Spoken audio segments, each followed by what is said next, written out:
This is a response to Dick Durbin's interview at Vivelo. He was speaking to the interview about immigration reform, but the issue is that many Hispanics, Latinos are being victims of the Democrat Party because the Democrat Party thinks that they're on their side. But in reality, the Democrat Party is socialist and they don't want a secure border at all. Imagine this now. We have Islamic terrorists coming in America right now. We have Hezbollah here. We have Al Qaeda here. We even have agents for ISIS here. And the Democrats want to keep our border wide open. That's not safe for American citizens, and it's not safe for Latinos. Right now, we have a president, Barack Obama, a Democrat president, who sent high-powered rifles to the drug cartels that's killed tens of thousands of Hispanics and Latinos. And our socialist-controlled media doesn't want to talk about it. The Democrat Party is the party of tyranny. The same socialists that you fled from, the same socialist economies that were failures, is the same socialist in the Democrat Party. When you vote Democrat, you're voting for more economic tyranny and socialism. And that's not what you want when you come into America. You don't want to be welcomed by the same people you left. And the Democrats are using race and creating division to make sure that you keep voting for them, just like they did to us blacks. I'm African American, I'm black. And the Democrat Party for years they've been the party of the Ku Klux Klan. And then when they combine with socialism, it makes it even worse.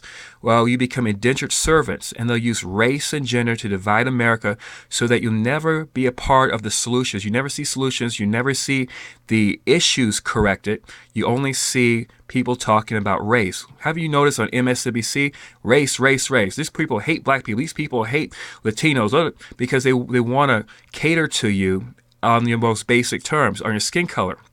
Democrats always judge people by the color of their skin and not the content of their character. And that's why they're willing to break up families by busing all these young people over here from South America, just like they did in slave times. They separated families from each other. The Democrat slave owners separated the mothers from the fathers and the children from their mothers and stuff. And this is what Obama was willing to do. Same thing like plantation politics.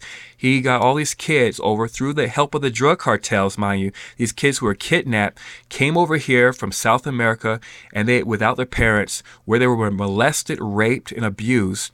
And many of them, some of them were unvaccinated even. And then he used the measles crisis in America to sell a big government package, which means, okay, we need a bigger government because there's measles. Oh, we need a bigger government because now we have Ebola because Obama brought it over. You see, Democrats create their own crisis just like a socialist in order to make government bigger, unconstitutionally bigger, until they take away your freedom of speech, your freedom of own property, and everything. And that's the problem. You know, we could spend all the money on the borders, but we'll still have an economic issue because Obama, our Democrat president, refuses to enforce the border. So again, to have what's good about putting money toward building fences and stuff when you have a president who refuses to sign the bill?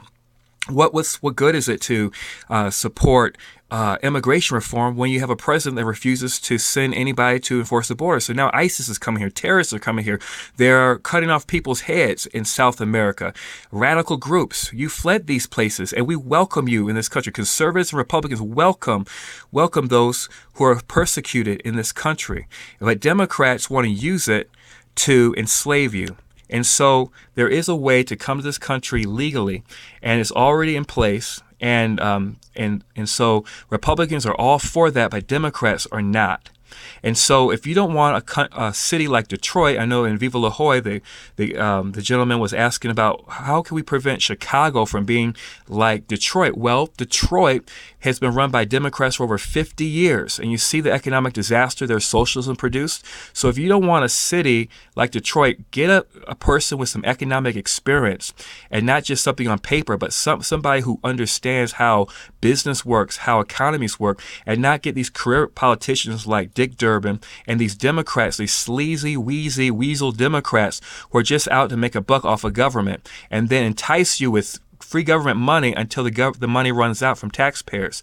You see, socialism is a failure. The reason why it's a failure is because eventually you run out of other people's money. And so now Detroit's suffering from that. And now they've created all this Ferguson crisis to distract you from another issue for drawing attention to the economic failure of liberalism in the Democrat Party. So if you don't want economic failure, stop voting Democrat and stop allowing them to make us into slaves, just like blacks. They're trying to do that to Latinos too. Thank you very much, Latinos. Make a stand. Take your stand. Don't join elite forces with the Democrat Party, but be a voice for conservatism and constitutional rights and freedoms. And you'll find your freedom is right here for you in America. And you're going to enjoy America, and I hope you love America. Become an American citizen. I'm calling you to become a liberated American citizen. I welcome you in this country. Thank you.